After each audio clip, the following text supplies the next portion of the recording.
maximum amount of force that a muscle can generate in a single effort. Muscular endurance is the ability to efficiently use muscles over a longer period of time. The ability of a muscle to repeatedly contract or sustain continuous contraction involving less than maximum force.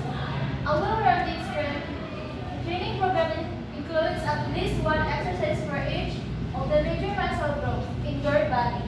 Minimally, you should include one core exercise for the lower body and two core exercises for the upper body.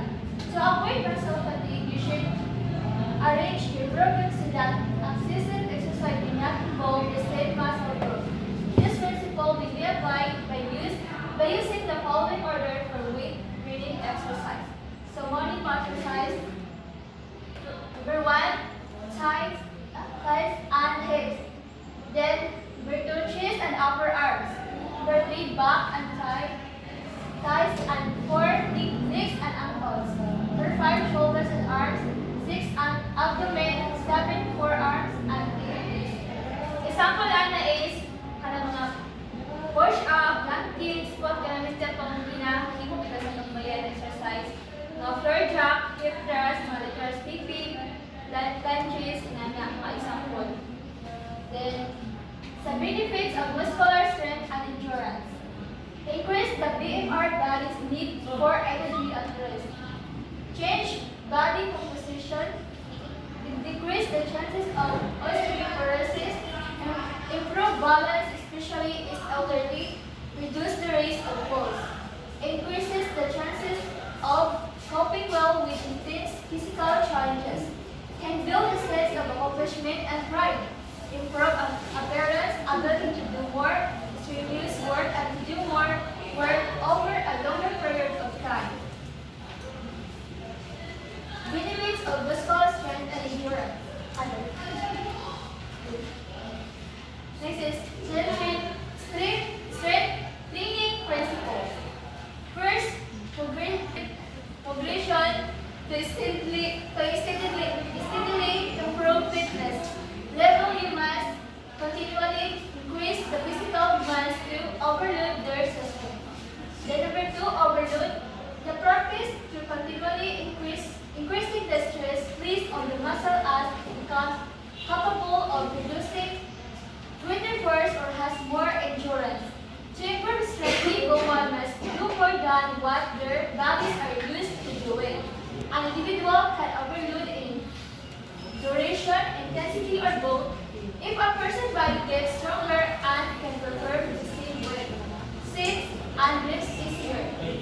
No further gains in strength will occur if the training stimulus does not increase a reasonable guide is 2.5% to 5% increasing at any one time.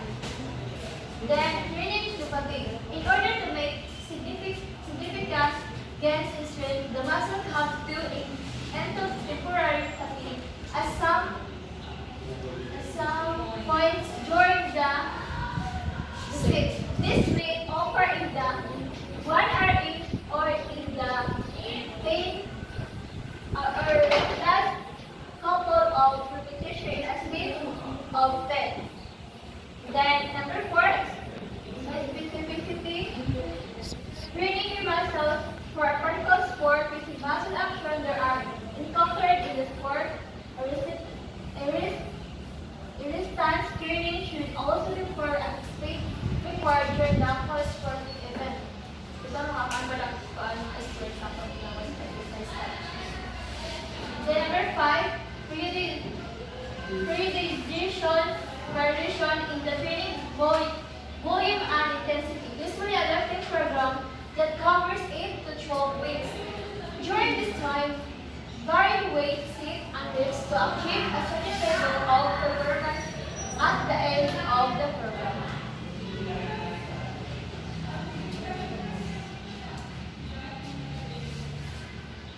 Method of strength training. Isometric or static training. This training of muscle against an immovable force in this type of training. There is a very slight shortening of the muscles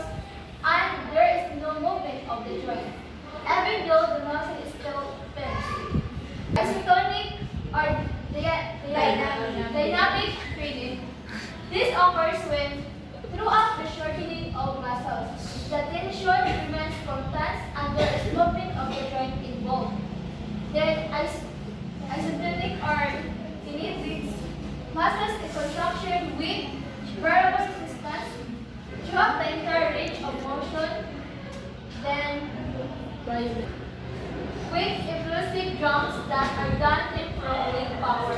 The muscles reach initially followed by immediate maximum contraction. Then, plyometric exercises for the lower body include bending, hopping, and jumping. Plyometric exercise for the upper body include catching and throwing medicine balls.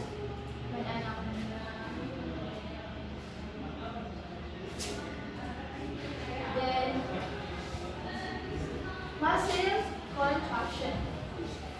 Concentrate muscles actively shortening. Example is bicep curl and flexion. Then concentrate muscles actively lengthen. Example is lowering the might after bicep extension. Isometric muscles are active and held at a constant length. They do not shorten or lengthen.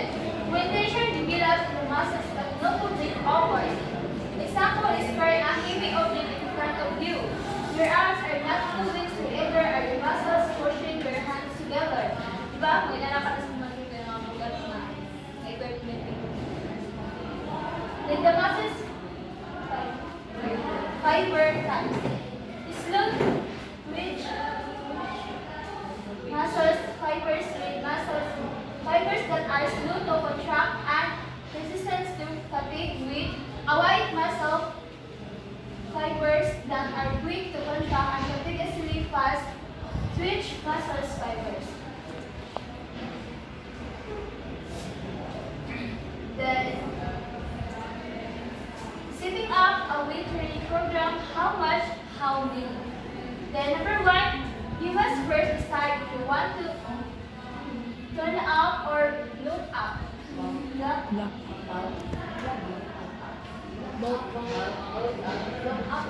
Look up.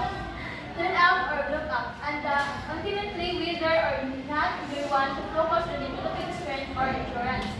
Tuning up then leads to dramatically increased muscle endurance, and walking up then to dramatically increased muscle strength. Then, tuning up consists of doing a high number of repetitions, 15 or more, using light weights for multiple 6 to 4 increase the weight technique inside with 12 times 8 to maybe could move that mga 12 times to 100. Then, example sa tuning up is kami ko lang ugat, at kung ay ko na ka ng barbell, then, walking up consists of doing a low number of repetitions, 8 or less, using heavy weights for multiple, say 3 to 5. Increase the weight if you want weight to start with more than 15 times. It is essential to warm up by using lighter weights before attempting to lift a heavy weight. An example ana is karang ng middle blow swing bitaw na kaniganan ka ng swing mga kuan. Mana dyan mga example sa walking up. The next,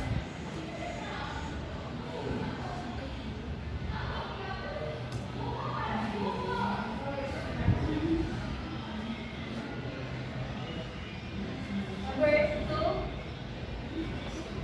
isolate the muscle or muscle groups that you wish to develop. Put the muscle or muscle group under stress by lifting the amount of weight that is challenging for you. The basic overload principle of weight training is that a muscle will dramatically increase the result he or she goes to feel or join the final state of repetition. It is right that girls will look like boys or get hard if they lift heavy weights. Then, number 3, it's important to work up specific muscle groups in specific days. Doing so will allow one to exercise more frequently and effectively during class. Work out every once a week. Then number 4, load adjustment. If you can do 2 or more reps over the target number of reps in the last week in 2 consecutive workouts, increase the load. A smaller, weaker, less strength athletes should increase 2.5% for upper body exercise and 5% for lower body exercise. Larger, stronger, more lean athletes should increase weight by 5% for upper body exercise and 10% for lower body exercise.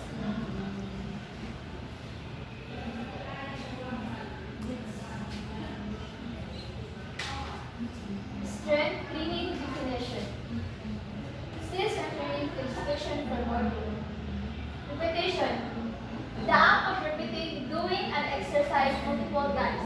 The number of times you lift and lower a weight in one set of an exercise.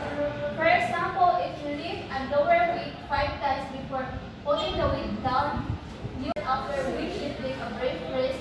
For example, if you complete 10 reps, then put the weight down to rest, complete 10 more reps for put the weight down to rest again, and then do 10 more reps. You have completed 3 sets of the exercise.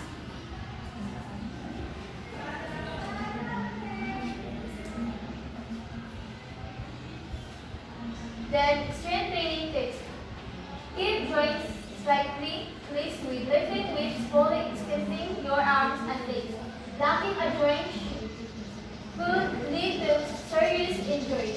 Rest for approximately 45 to 25 seconds between sets to inducing light weights and 2 to 3 minutes inducing heavy weights. Get a drink of water and or strength between sets. Breathe through your mouth when strengthening. Exhale when pushing, lifting weight away from your body, and inhale when pulling, lifting weight toward your body. Then after strength training, give fatigue muscle a minimum of 48 to 72 hours to rest before strength training those particular muscles again. Then every 4 to 6 weeks, follow the opposite guidelines for at least a week in order to deceive your muscle. For example, if you are trying to tune up by using lighter weight, use heavier weight for a week and vice versa. Then, do not work out the muscle growth on consecutive days. Too much strength training without a